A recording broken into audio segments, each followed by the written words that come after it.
Robert's rebellion isn't just Rhaegar kidnapped Lyanna, Robert got mad.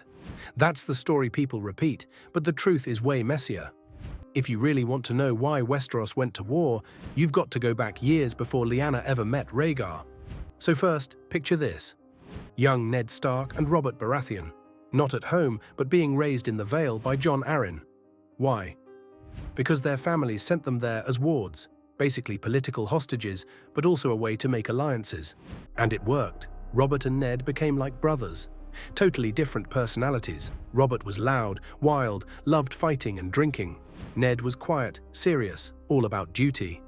But that bond mattered, because when the rebellion started, it was Jon Arryn and those two boys standing side by side. Now here's where it gets interesting. Westeros is basically held together by marriage deals. Brandon Stark, Ned's older brother, was engaged to Catelyn Tully. Lyanna Stark was betrothed to Robert. And the Arryns, the Starks, the Tullys, the Baratheons. They were all tied together by these family bonds. That meant if one house got attacked, all the others had a reason to fight back. The seeds of rebellion were already planted, they just needed the right spark. And then you've got King Aerys II, the Mad King.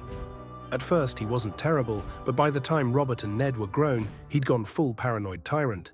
Burning people alive, seeing enemies everywhere, even distrusting his own son Rhaegar. The realm was already fed up with him. People were just waiting for an excuse to push back. That excuse showed up at the tourney at Harrenhal, biggest tournament anyone had seen in years. And Rhaegar Targaryen wins the whole thing. But instead of honoring his wife, Elia Martell, he rides past her and lays a crown of blue roses in Lyanna Stark's lap.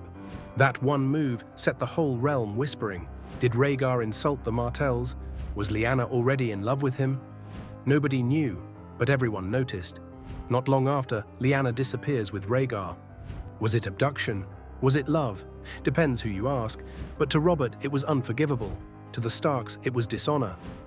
Brandon Stark rode straight to King's Landing to demand her back. And this is where Aerys showed just how far gone he was. Instead of sending her home, he had Brandon strangled and burned Rickard Stark alive right in the throne room. That was the point of no return. Then Aerys made his biggest mistake. He demanded Jon Arryn hand over Robert and Ned. These weren't just wards anymore, they were his sons in all but blood. So Jon Arryn said no. He raised his banners in rebellion. And because of those marriage ties, the Starks, the Tullys and the Baratheons all joined him. The war that followed was brutal. Robert smashed Rhaegar at the Battle of the Trident with a single hammer blow. King's Landing fell, the Targaryens lost their throne, and Robert was crowned king.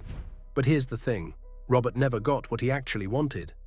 Lyanna died in the Tower of Joy. He won the crown, but he lost the love that supposedly started it all. So why did Robert's rebellion really happen? On the surface, it was love and honor. But underneath, it was friendships forged in the Vale, political marriages tying houses together, a realm tired of a mad king, and one final spark that lit it all on fire. It wasn't just Rhaegar and Lyanna, it was everything.